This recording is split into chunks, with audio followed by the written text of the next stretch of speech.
Itu tadi adik-adik yang men-shooting, kalau mau di-upload tolong yang mogok tadi diedit.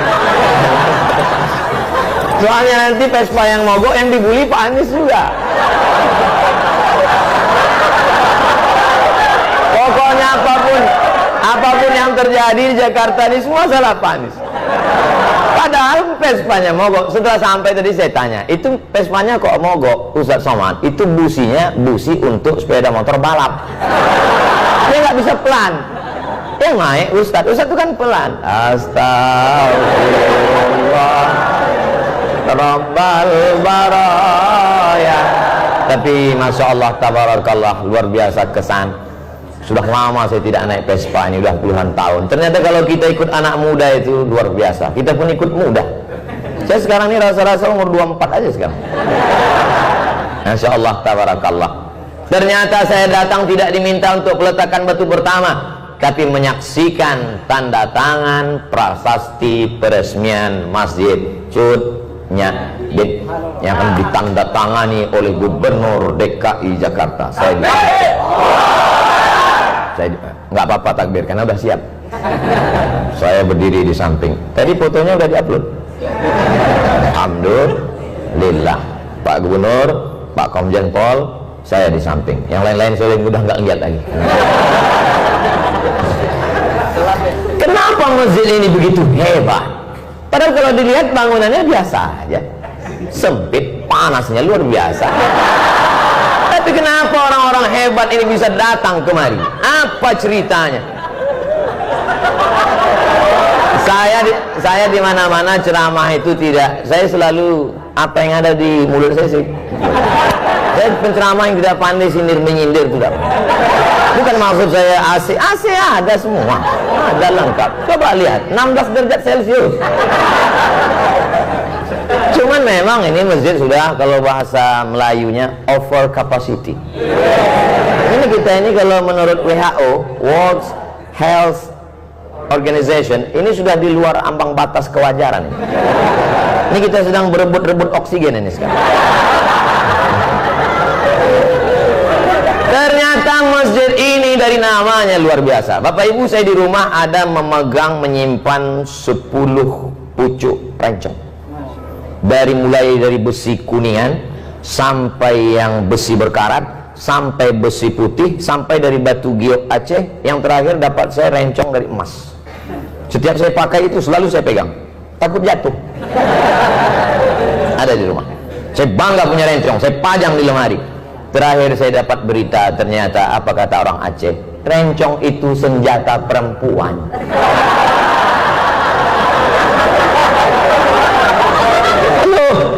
Kenapa rencong senjata perempuan?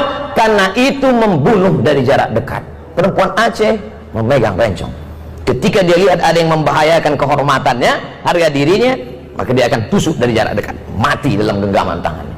Siapa dia? Cut Nyadin. Itu masjid ini bukan sembarang nama. Jangan ditanya orang, kamu sholat dari mana? Masjid. Masjid apa? Cut Nyadin.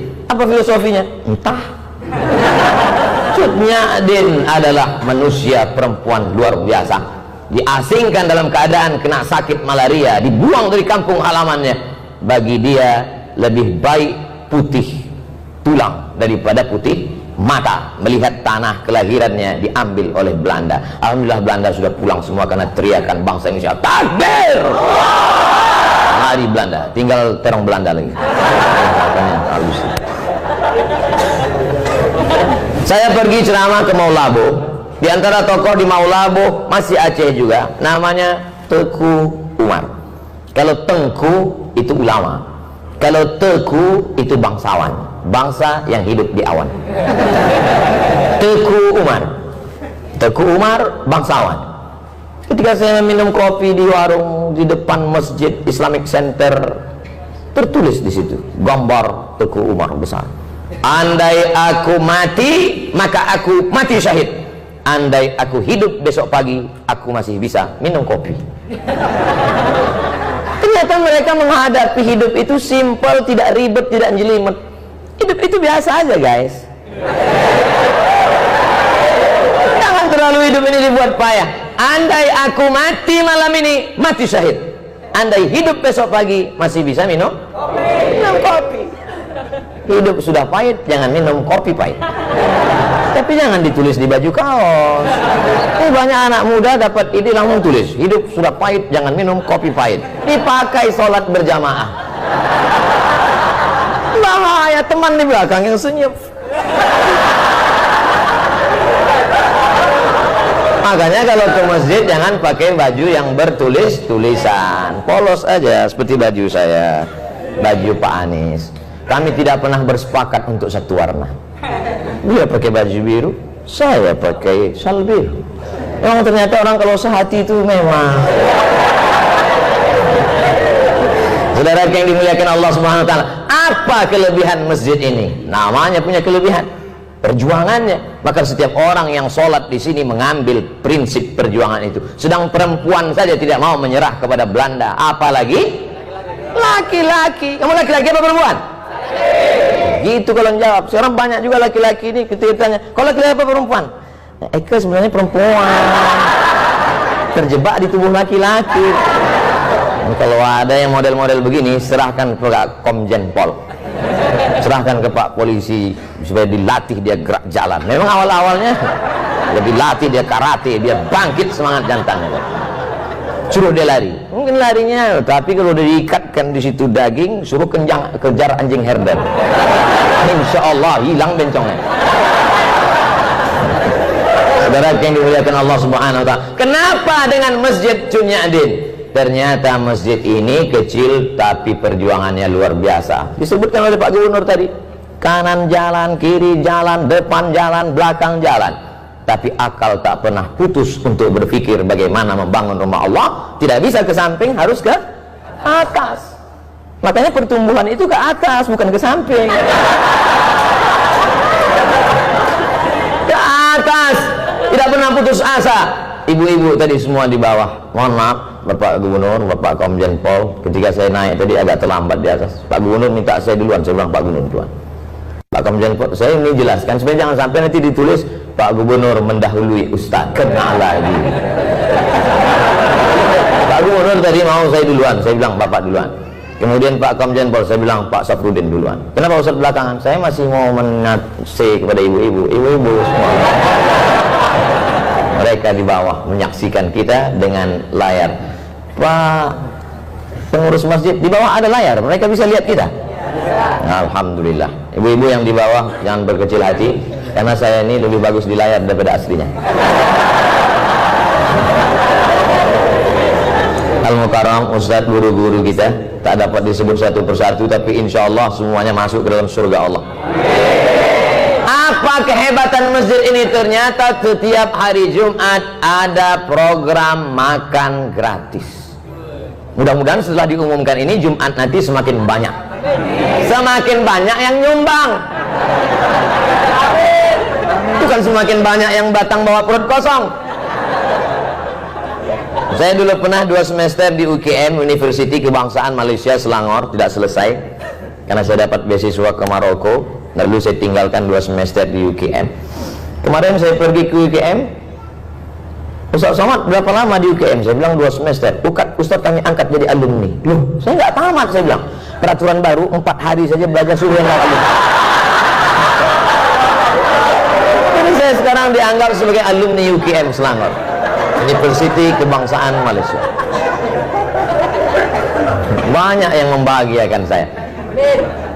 Apa yang mau saya ceritakan tadi?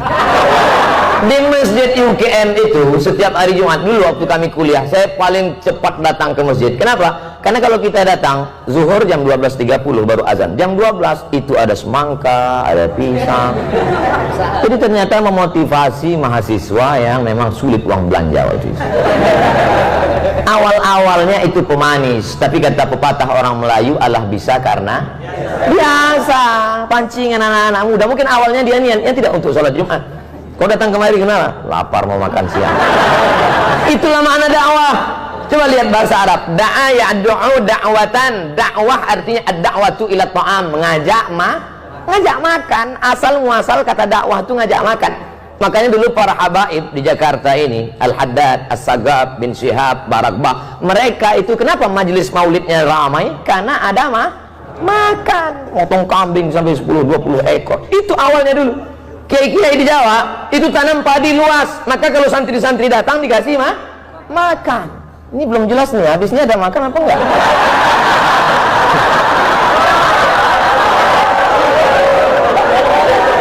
Makanya dakwah itu lembut. Gimana kalau ngundang orang makan? Lembut kan?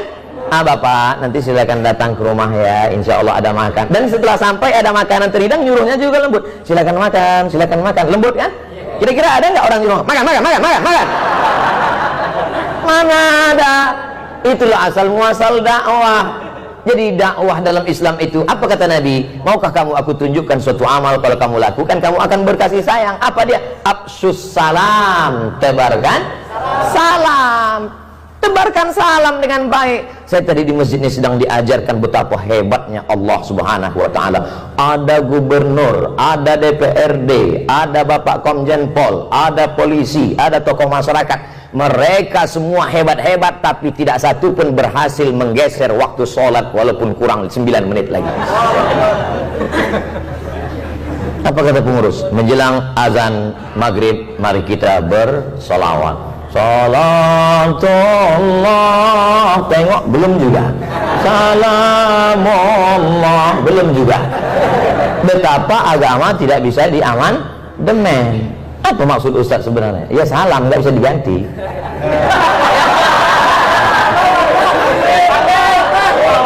Kadang orang sulit nangkap isi ceramah saya.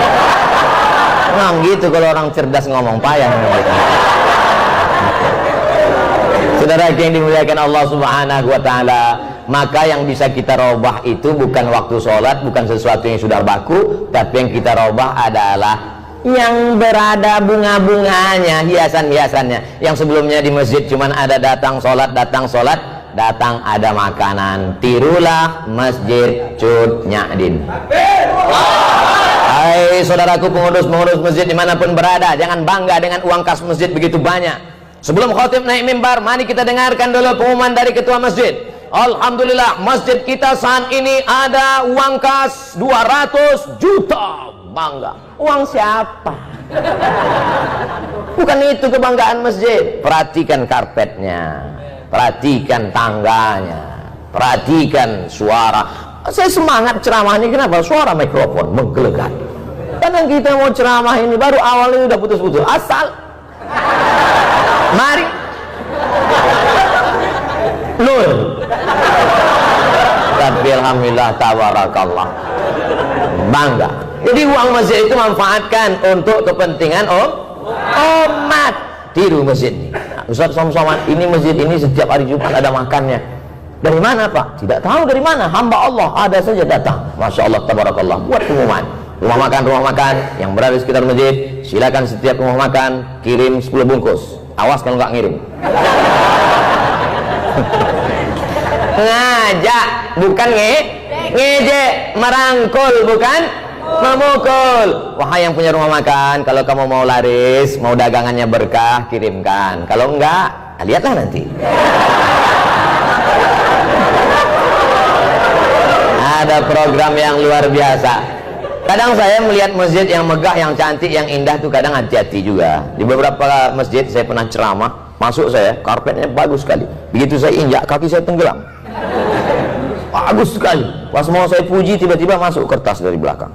Tertulis, Ustaz Somad tolong umumkan, karpet masih ngutang. Tapi dari tadi Masjid Cut Nyadin, Masya Allah, tabarakallah, indah. Lampunya indah, kaligrafinya mantap, terang benderang. Kadang di beberapa masjid saya ceramah direkam gelap. Ada komen di YouTube itu, Ustadz muka hitam sesat. Tapi di Masjid Cut Nyadin, Masya Allah, tabarakallah, cantik dan indah. Apalagi program-program yang ada, anak-anak muda diajar silat. Ini ada program anak mudanya di sini diajar silat. Ya, sekarang banyak orang pandai bersilat, silat lidah. Bukan itu, anak-anak muda kita, selamatkan anak kita dari narkoba, selamatkan dari LGBT, selamatkan dari pergaulan bebas. Anak muda, hawa nafsu bergelora, darahnya bergejolak. Ini kalau tidak disalurkan pada kegiatan yang positif, dia akan rusak. Maka kalau mau anak muda Anda selamat, datanglah tiru program Masjid Cut Nyak. Hai seluruh pengurus-pengurus masjid di seluruh Indonesia, Malaysia, Brunei Darussalam, Thailand, Patani Selatan, Moro, Filipina. Ustaz kok pede kali ngomong lo? Ini kan akan diupload, jangan lupa subscribe, like, and share.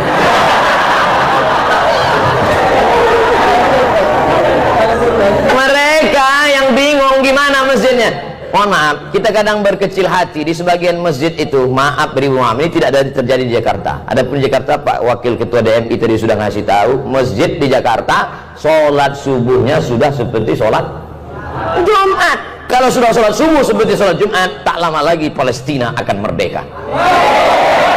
Dulu Palestina dibebaskan oleh Umar bin Khattab, Arab Quraisy.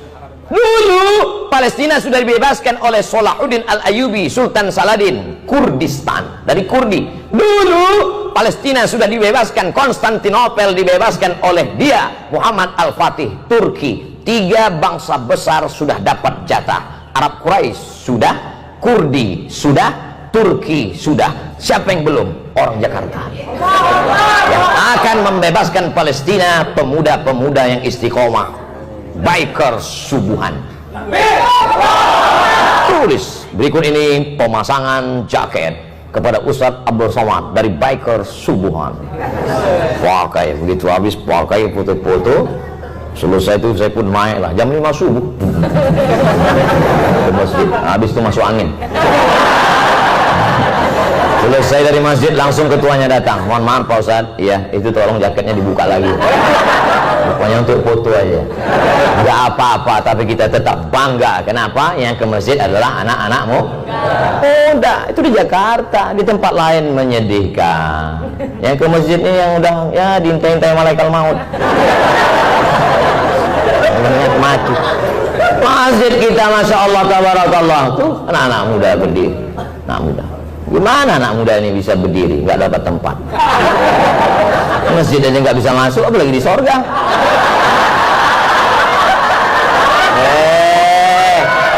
Ustadz Somad jangan sombong ya.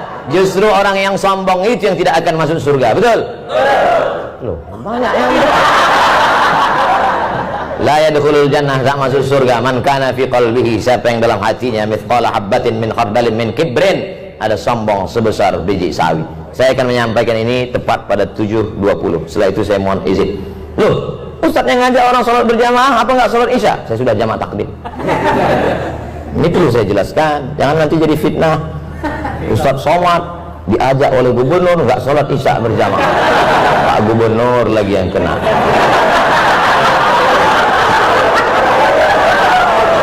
Saya mohon maaf Pak Gubernur, saya nggak bisa bela di sosmed karena saya pun bapak belur juga.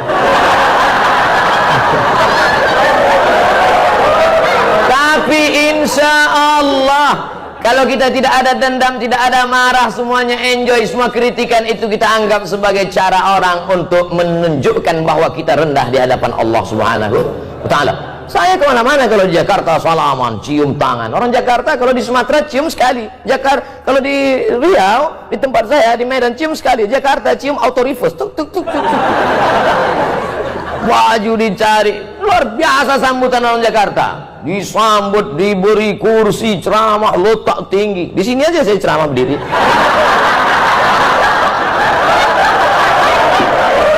Biasa.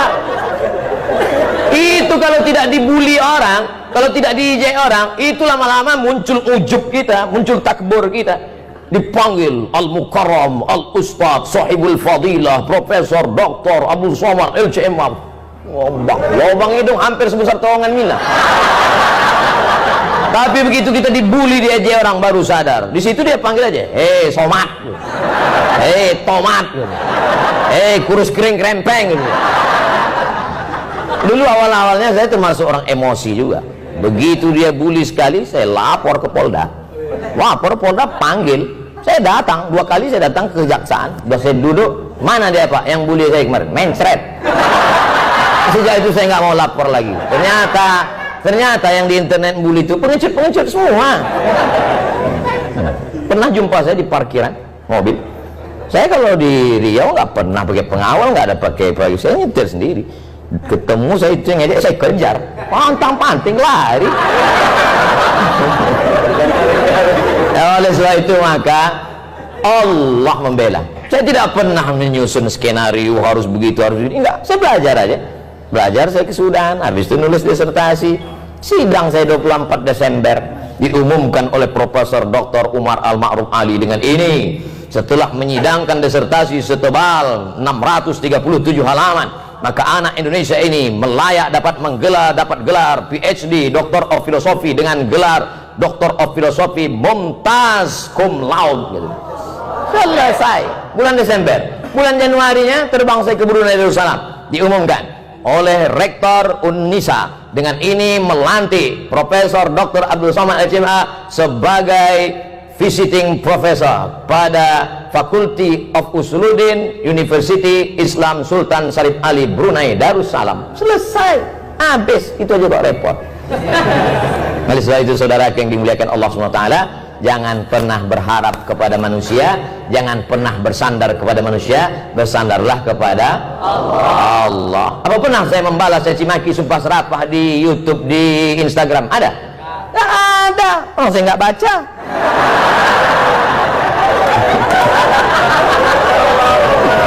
Saudara yang dimuliakan Allah SWT, apa gunanya ucapan kita iyyaka na'budu wa iyyaka nasta'in?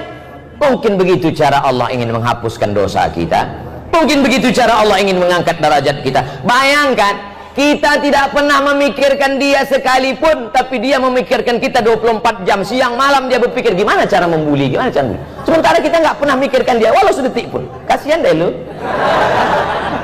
Loh, kok jadi curhat jadinya. Saudara yang dimuliakan Allah Subhanahu wa taala, maka masjid itu yang dijual adalah programnya. Kalau sholat cuman masjid dipakai untuk cuman sholat Jumat, apa gunanya masjid? Allahu Akbar, Allahu Akbar.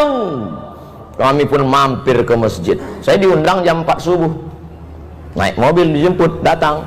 Pas dengar suara azan, kami pun mampir. Ini bagaimana suara azan? Suara azan. Kami pun mampir. Rupanya azan handphone. Masjid dikunci. Masjid berikutnya kami mampir lagi, dikunci. Sampai saya terpikir, kenapa nggak mereka tulis aja di pintu itu, Masjid Al-Ikhlas, Jumat saja. Tempat tidak boleh disebutkan, menjaga kode etik jurnalistik. Sampai akhirnya kami lihat ada masjid yang buka, Masjid Rumah Makan. Alhamdulillah kita bisa sholat subuh, sudah lewat 20 menit. Sampai di dalam masjid, lihat supir truk tidur semua. Bau ngences, bau air liur semua.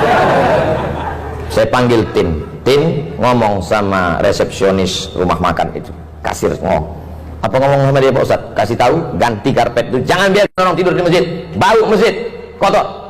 Kenapa nggak Ustadz yang ngomong? Badan dia tegap. Kita cari tim yang tegap. Satu tim ngomong, Pak, itu masjid rumah Allah, kenapa dibiarkan karpetnya kotor?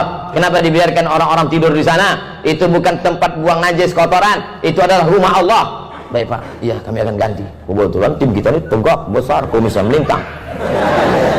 Kalau kau punya jabatan, kau punya kekuasaan, kau punya otot yang tegap, pakailah untuk menolong rumah Allah Subhanahu wa ta'ala. Ustaz Abdul Somad suaranya aja besar. Banyak orang mengatakan, apa itu Ustaz Somad itu Ustaz keras? Suaranya, hatinya lembut, selembut sutra. Kalau tak percaya, belahlah dadaku. Saudara yang dimuliakan Allah Subhanahu wa ta'ala, maka apapun yang kita punya, penyerahan plakat penghargaan kepada yang sudah memberikan hartanya untuk Masjid Cut Nyak. Kira-kira plakat itu dibawa mati nggak? Tidak. Lalu maksud Ustaz plakat itu untuk Ustaz aja? Enggak. Plakat itu letakkan di rumah, anak cucumu akan melihat, dia akan bertanya, papa, mama, itu apa? Plakat. Plakat itu apa? Diberikan oleh Masjid Cut Nyak. Papa dulu ada minta enggak? Enggak. Untuk apa? Supaya mendidik mereka. Seringkali kita berkata bersedekahlah. Papa udah sedekah? Belum. Tapi ini langsung bersedekah dengan pemberian. Bapak mungkin tidak penceramah, Bapak mungkin tidak populer, Bapak mungkin tidak punya follower seperti yang dikatakan pembawa acara tadi 1 juta. Itu yang ada perlu saya luruskan itu. Dulu setahun yang lalu 9 juta follower. Hilang. Sekarang yang baru ini 2,6. Yang baru ini 2,6. Ini nampaknya habis ketemu Pak Anies hilang juga ini.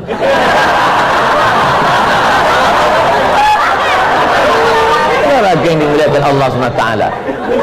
Makanya harus follow. Udah follow atau belum? Artinya apa? Bahwa pendidikan itu bukan hanya ucapan kata-kata yang diuntai begitu indah, tapi langsung action. Jangan sampai NATO, no action, talking only. Sesuatu ada actionnya. Alhamdulillah, masjid cantik, kaligrafinya Masya Allah, tabarakallah. Setiap orang masuk kemari pasti semuanya berdecak kagum melihat lampunya keluar. Macam lihat kucing. Wabtaghi fima atakallahu ad-daral akhirah. Carilah persiapanmu untuk akhirat. Salat tahajud semalam suntuk, silakan. Mau berinfak, berzakat, bersedekah, habis harta, silakan. Wala tansa nasibaka minad dunya. Jangan lupa hidupmu di dunia. Saya tidak mau setelah peresmian masjid ini semuanya di masjid. Bapak nggak cari nafkah akhirat. Istrinya ngutang di warung. Wabtaghi fima atakallahu darul akhirah. Cari persiapan untuk negeri akhirat. Silakan tahajud sepanjang malam. Wala tansa nasibaka minat dunia. Ini untuk membantu bapak-bapak. Mana tahu nanti anaknya nanya, bapak, ini apa bacaannya? Kemarin udah dibacakan sama. Ntar kita cari videonya.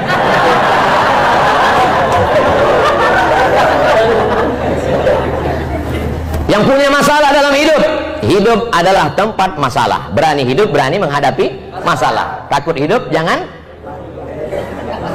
Wa may yattaqillaha yaj'al lahu makhraja. Siapa yang bertakwa kepada Allah, maka Allah akan berikan dia makhraja, solusi terhadap masalah yang dia hidup. Apapun masalah hidupmu, kuncinya satu, takut kepada Allah. Ini sekarang orang takutnya bukan sama Allah. Ayyalas salah. Iya Pak. Kalau atasannya yang manggil, ya Pak, sebentar Pak. Oke Pak, iya Pak. Datang jam 7 ya, 6.30 sudah duduk. Tapi kalau panggilan Allah, ayyalas salah, tetap. Ente nggak ke masjid? Waktu panjang brother. Padahal panggilan inilah yang akan menyelamatkan engkau dari azab kubur. Betul? Panggilan inilah yang melapangkan alam barzahmu. Maka sebelum salam kau katakan, Allahumma inni a'udzubika min azabi jahannam, wa min azabil qabri, wa min fitnatil mahya wal mamat, wa min syarri fitnatil masihid Dajjal. Itu yang menyelamatkan engkau di hadapan Allah. Inna awwala ma yuhasabu bihil 'abdu yaumal qiyamah. Yang pertama kali dihisab, dihitung, dikira pada hari kiamat nanti, salatuhu. Malaikat tidak akan tanya, dulu kau sempat jadi kepala dinas, kepala badan, kepala kantor. Malaikat tidak akan tanya, kau dulu PNS apa non PNS, apa honorer yang nggak diangkat-angkat. Yang akan ditanya adalah salat. Al-akhillah. Semua orang yang berteman, berkawan, bersahabat di dunia, ba'dhum li ba'dhin adu. Mereka akan menjadi musuh di akhirat. Gara-gara kamu nggak sholat, gara-gara kamu aku nggak sholat. Kenapa? Gara-gara kamu aku pakai narkoba. Kamu salah juga. Kenapa mau aku ajak? Gratis sih. Tapi orang bertakwa illal muttaqun. Orang bertakwa akan saling memuji, puji, memuji. Gara-gara bapak saya tahu masjid itu cantik dan indah. Gara-gara Pak Umar saya datang ke masjid Cudnyadin. Kalau tidak maka mungkin sampai mati saya tak akan mampir ke masjid ini. Jazakumullahu khairal jaza. Nanti bapak ibu kalau sudah melihat nanti di surga, masuk ke dalam surga, sudah ketemu dengan Pak Gubernur Anies Baswedan PhD, sudah ketemu dengan Bapak Komjen Pol, sudah ketemu dengan Bapak Zen Bajeber. Loh, Ustaz Somad di mana? Jangan heran, saya bukan terlambat, tapi saya sudah duduk di VVIP. Nampaknya ada yang nggak ikhlas. Yang nyuruh doa gitu Nabi. Apa kata Nabi? Idza sa'altumullaha fas'aluhul firdaus. Kalau minta surga, mintalah surga jannatul firdaus. Tapi nggak semua orang pede minta jannatul firdaus. Ada juga orang ketika minta Ilahi lastulil firdausi ahla. Dia tidak minta jannatul firdaus, malah dia ngomong, aku nggak layak masuk jannatul firdaus ya Allah. Ilahi, ya Allah, lastu, aku tak layak lil firdaus, bagi surga jannatul firdaus ahla. Aku tak layak masuk surga. Jadi kalau nggak mau masuk surga, kalau gitu masuk neraka ya. Wala aqwa ala naril jahimi. Kalau gitu kamu masuk neraka. Aku pun nggak kuat masuk neraka. Jadi gimana? Kau masuk surga katanya nggak layak. Kau masuk neraka katanya nggak kuat. Jadi gimana malaikat? Udahlah masukkan aja di kaki-kaki limanya nggak apa. Nah, itulah yang dari sekarang udah kelihatan yang di emperan-emperan masjid. Itu insya Allah masuk juga. Jangan sangka diri kau hina, tapi husnuzanlah kepada Allah. Apa kata Allah dalam hadis qudsi? Ana inda husni zanni abdi bi. Aku menurut prasangka hambaku kepadaku. Maka bersangka baik kepada Allah. Tapi sangka baik ini setelah itu